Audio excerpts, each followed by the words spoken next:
Everything you think you know about leveling up is missing one critical piece: motivation, discipline, hard work. You've heard it all before, and it hasn't stuck. That's because none of that is the actual mechanism. The real mechanism is 5 specific mental shifts that 99% of people never learn. And once you see them, you can't unsee how much time you've lost without them. 5 shifts, 1 video.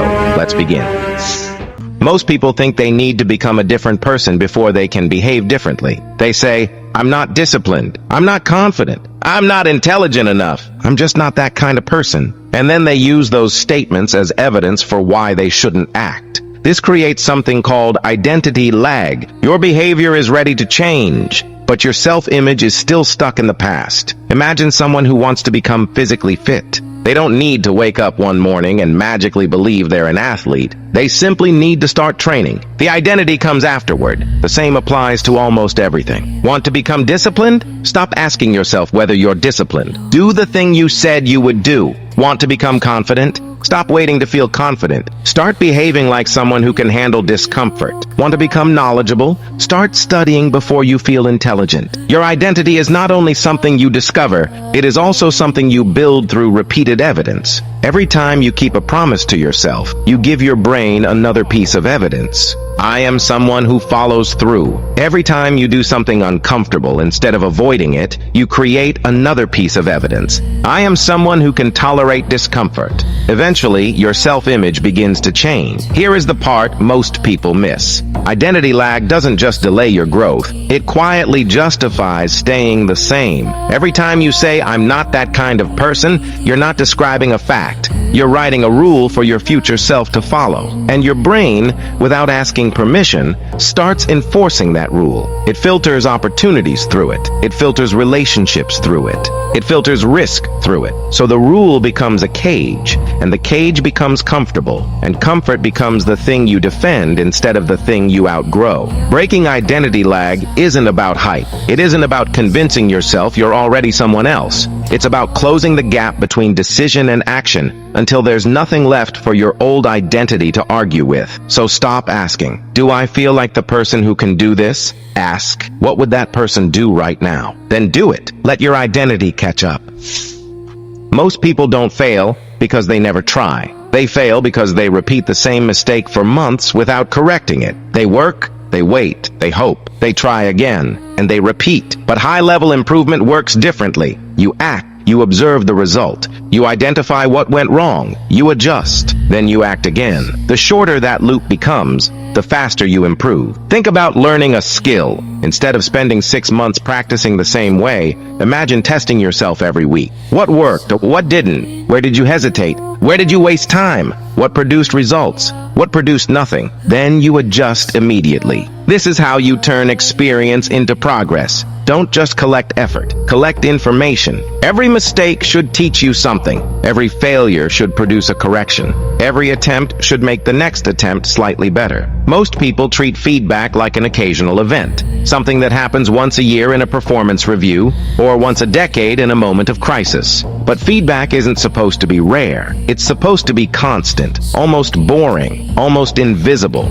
a quiet background process running underneath everything you do. Ask yourself weekly, not yearly, what did this week actually teach me? Not what did I do? What did I learn from what I did? That distinction changes everything. 2 people can put in the exact same number of hours and end up in completely different places because one of them is generating information and the other is just generating motion.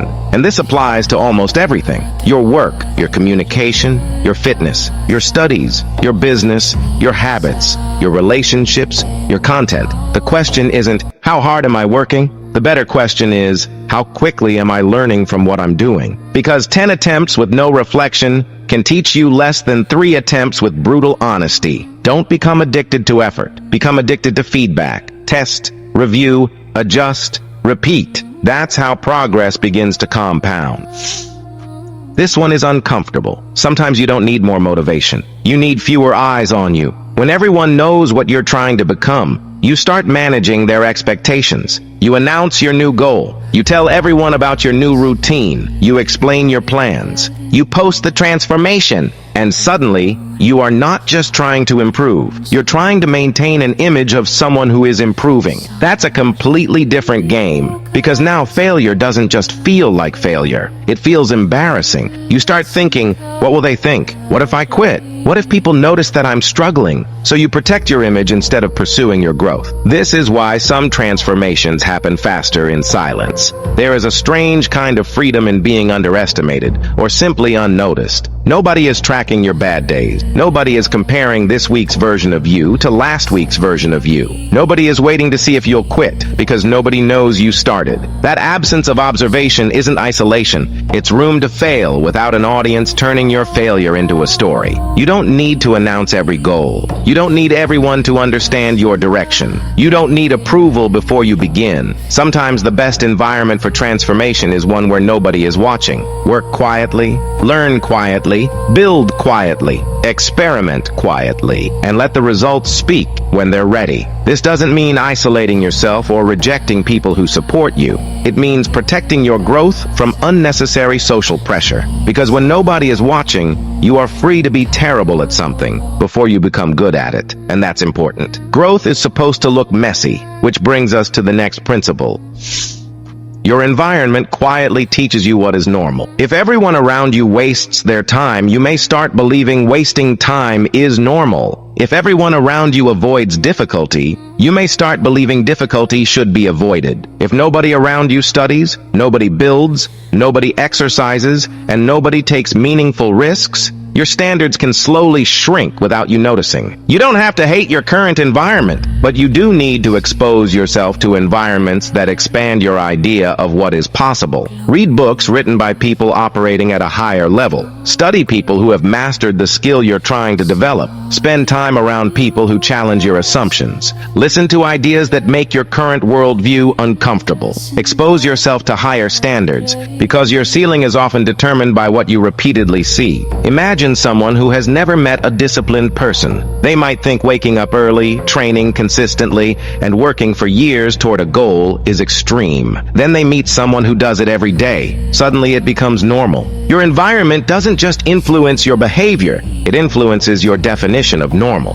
There's a quieter version of this principle too, one that doesn't require changing who you spend time with. You can raise your inputs simply by changing what you consume in the in-between moments. The commute, the wait in line, the 10 minutes before bed. Those small pockets of time are where standards are set or eroded, one scroll at a time. Replace some of that input with something that stretches you slightly, and over months, the shift compounds without ever feeling dramatic. So, if you want to level up, raise the quality of your inputs. Higher quality information, higher quality conversations, higher quality examples, higher quality environments. You don't need to copy anyone. You need to expand your reference point. But real growth rarely looks like that. Rapid change can look inconsistent from the outside. 1 month you're studying something completely different. Then you're exercising more. Then you're changing your routine. Then you're experimenting with a new skill. Then you realize something isn't working. And you change again. To someone watching from the outside, it can look like you're confused. But experimentation isn't always confusion. Sometimes it's intelligence.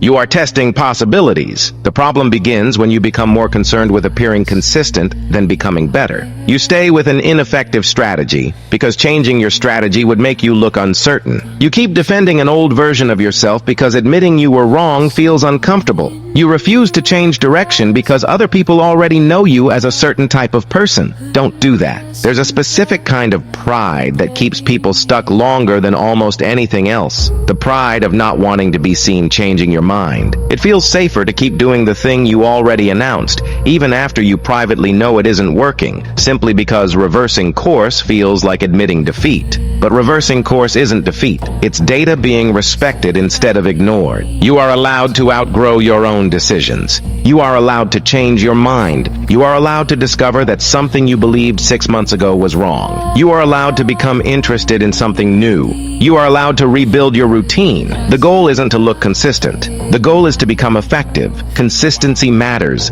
but consistency without correction can become stubbornness. The strongest people aren't necessarily the people who never change direction. They are the people who can recognize when direction needs to change. The real secret. Now put all 5 principles together. Cut identity lag. Compress your feedback loops. Remove unnecessary audiences. Raise the quality of your inputs. And tolerate looking inconsistent while you experiment. None of these require you to become superhuman. They simply remove the delays that keep people stuck. Most people wait for motivation. You can act before motivation arrives. Most people repeat mistakes. You can shorten the distance between failure and correction. Most people announce their transformation. You can build before seeking recognition. Most people let their environment define their standards. You can deliberately raise your inputs. And most people are terrified of looking different. You can accept that growth will sometimes look strange before it looks impressive. And this is where transformation begins to feel unusually fast. Not because you're moving at an impossible speed, but because you're wasting less time fighting yourself. Think about where you could be 1 year from now if you stopped waiting to feel ready. 1 year of daily practice, 1 year of better inputs, 1 year of faster feedback, 1 year of protecting your attention, 1 year of becoming comfortable with discomfort. The difference would be enormous, but you don't need to think about 1 year. Think about tomorrow. There is something you've been postponing because your current identity doesn't feel ready for it. Start there. Don't wait until you feel like the new version of yourself. Act like that version for one decision, then another, then another. Eventually, the behavior becomes evidence. The evidence becomes identity, and the identity begins shaping your future. And that's how you level up so fast that even you start wondering when the old version of you disappeared. Don't try to become unrecognizable overnight. Become slightly better today.